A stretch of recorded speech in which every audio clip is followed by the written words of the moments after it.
¿Qué decía Lutero? ¿Qué decía Lutero acerca de la misa? Este embajador del anticristo, Lutero. Bien, el Lutero fue un hipócrita de primera. Cambió la misa, pero dijo, cuidado, que el pueblo no se dé cuenta, como estafar a alguien, que no se dé cuenta. Mire lo que dice. Cuando la misa sea abolida, pienso que habremos abolido el papado, destruido el papado, destruido la Iglesia Católica. Pues sobre la misa, como sobre una roca, se apoya el papado entero, con sus monasterios, sus obispos, sus colegios, sus altares, sus ministros y su doctrina. Todo eso se derrumbará cuando se derrumbe su misa sacrílega y abominable. Mire cómo el blasfemo tacha la Santa Misa. El papado será destruido con sus monasterios, altares, ministros y doctrina cuando se derrumbará. Todo se derrumbará cuando se derrumbe su misa sacrílega y abominable. Así tachaba este bandido la Santa Misa, que es el sacrificio de nuestro Señor Jesucristo.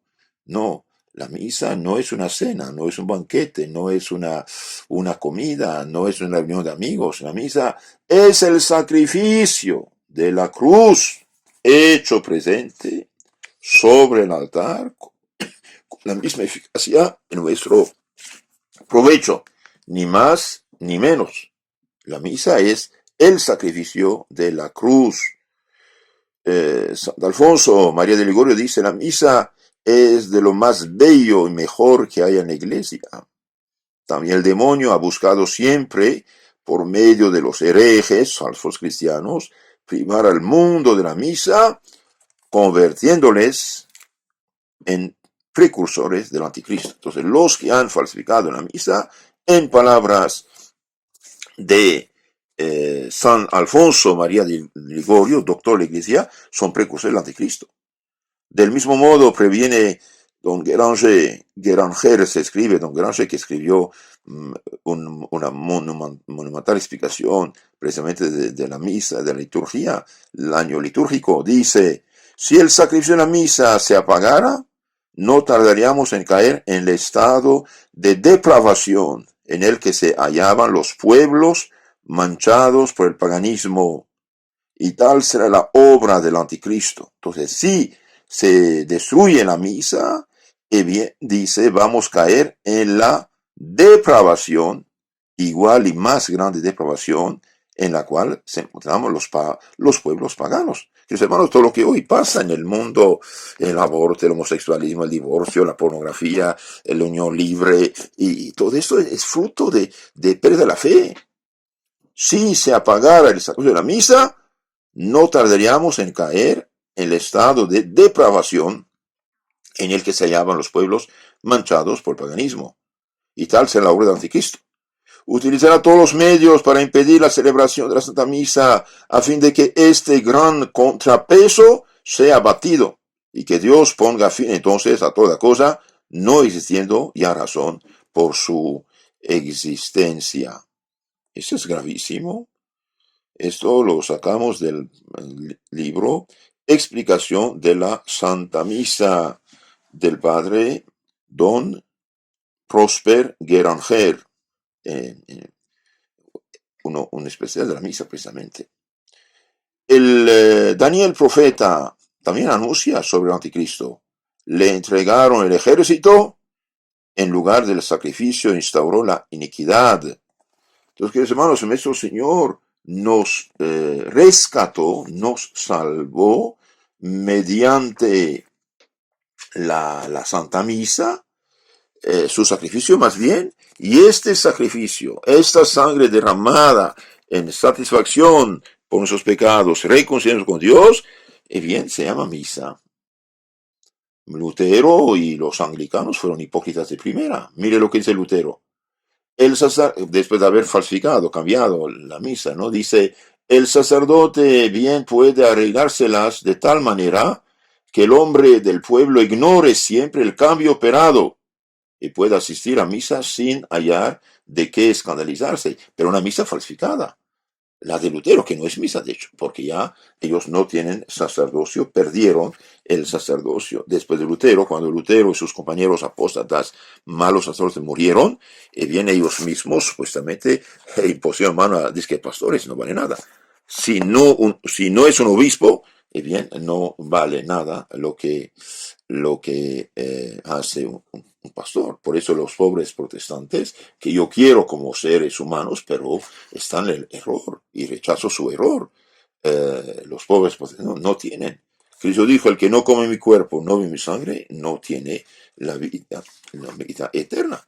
Bien, la misa tradicional en el ofertorio, bien, el sacerdote toma la hostia, mira la cruz, dice, recibe Dios Padre Santo esta inmaculada hostia, que yo indigno siervo tuyo te ofrezco a ti, Dios mío, vive verdadero, por mis innumerables pecados, ofensas, negligencias, necesidades mías, y por todos los fieles aquí presentes. Entonces hace presente el mismo sacrificio, la misma sangre que es derramada en la cruz, la hace presente en sus efectos en nuestro favor. Cristo, de un cierto modo, nos rocía con su sangre en la Santa Misa. Reza con nosotros y por nosotros. Y por eso este precursor del anticristo, Lutero, decía esta abominación que se llama ofertorio. Es de ahí de donde proviene, existe el sacrificio. Entonces, queridos hermanos, no tenemos que imitar a los protestantes, cuidado. Los protestantes es un falso cristianismo, es una catástrofe, no es cualquier cosa esto. Entonces, la misa en lo concreto es el sacrificio de la cruz hecho presente en nuestro provecho. Jesucristo nos amó y nos lavó de nuestros pecados con su sangre. Apocalipsis 1:5. Cristo murió una vez por los pecados, el justo por los injustos, para llevarnos a Dios. 1 Pedro 3:18. Pero esta muerte de nuestro Señor, que tuvo lugar Viernes Santo, se hace presente en sus efectos, como un doctor inventa una medicina, y aunque él no esté presente, su medicina obra ayuda. Seguimos con lo que dice Santo Tomás. La pasión de Cristo por parte de los verdugos fue ciertamente causa de indignación, pero fue mayor la caridad de Cristo al padecer que la iniquidad de los verdugos. Por eso la pasión de Cristo es más eficaz para reconciliar con Dios a todo el género humano que para provocar su ira.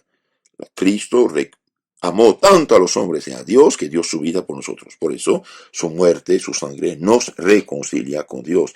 Cristo nos amó y nos lavó de nuestros pecados con su sangre. No es cualquier cosa esto. Por eso tenemos que amar la fe verdadera cristiana y no ser ingenuos de decir cada quien su religión, cada quien su esto no vale. Nuestro Señor dijo, el que no come mi cuerpo, no bebe mi sangre, no tiene vida eterna. El amor de Dios hacia nosotros se nos revela en sus efectos. Se dice que ama a algunos en cuanto los hace partícipes de su bondad. Pero la suprema y más acabada participación de su bondad consiste en la visión de su misma esencia, en cuanto convivimos con Él en buena armonía, como amigos. Pues la bienaventuranza consiste en esta suavidad, vivir de la dicha misma de Dios con Él en paraíso como hijos suyos. Por eso se dice sencillamente que Dios ama a los que admitan esta visión, ya realmente, ya causalmente, como es manifiesto en aquellos a quienes da el Espíritu Santo como prenda de aquella visión. El hombre por el pecado fue desechado de esa participación de la bondad divina, es decir, de la visión de su esencia, y por eso se decía que el hombre estaba privado del amor de Dios. Se dice que Cristo nos reconcilió con Dios porque satisfaciendo por nosotros con su pasión, logró que los hombres fuésemos admitidos a la visión de Dios. Entonces, en resumen, Cristo nuestro Señor da por amor y caridad su vida por nosotros, nos reconcilia con Dios y nos abre la puerta del cielo, digamos, del paraíso, haciéndonos hijos de Dios. Y para salvarnos, no solamente tenemos que creer en Cristo, en la fe verdadera, divina y católica, también tenemos que vivir en gracia y santidad. Entonces, la fe, sí, pero la fe sin la gracia, la caridad, no salva. Hace falta vivir, gracias a Dios. Por eso animo a todos los que están en unión libre, y bien, hijitos, o se casan o se separan, pero dejen de pecar, dejen de vivir como paganos. Esto es grave. Si tienen hijos, si se aman, si quieren, cásense, no compliquen, ni fiesta, ni gasto, ni esto, ni aquello. Cásense de una vez con de la manera más sencilla la visión de Dios y se acabó. Y que los hermanos, los que por desgracia están casados y separados por desgracia, cada por la iglesia, usted, si vive en gracia, en santidad de Dios, tiene en su favor la gracia de su matrimonio, una protección divina, confesarse, comulgar, rezar y no volver a hacer su vida. ¿Por qué? Porque mientras vive el esposo o la esposa, bien, son esposos. Ese es el problema. Entonces, pedir a Dios ayuda, pedir misericordia y aprovechar en esta Cuaresma y Pascua, hacer una buena confesión. Fuimos reconciliados con Cristo por la muerte de su Hijo en la cruz, dice San Pablo a los Romanos 5:10. Usted sabe que el sacerdote no perdona por autoridad propia el pecado, lo perdona por autoridad de Cristo. Recibe el Espíritu Santo. A quienes perdonan los pecados quedan perdonados y a quienes retienen quedan retenidos. Que Dios en su misericordia nos ayude. Amén. Les aconsejo, para conocer mejor la doctrina católica, buscar en YouTube Catecismo Católico Tradicional. Ahí usted tiene prácticamente toda la fe católica explicada, el credo, los mandamientos, la oración y pronto, Dios quiere, los sacramentos. Que Dios los bendiga.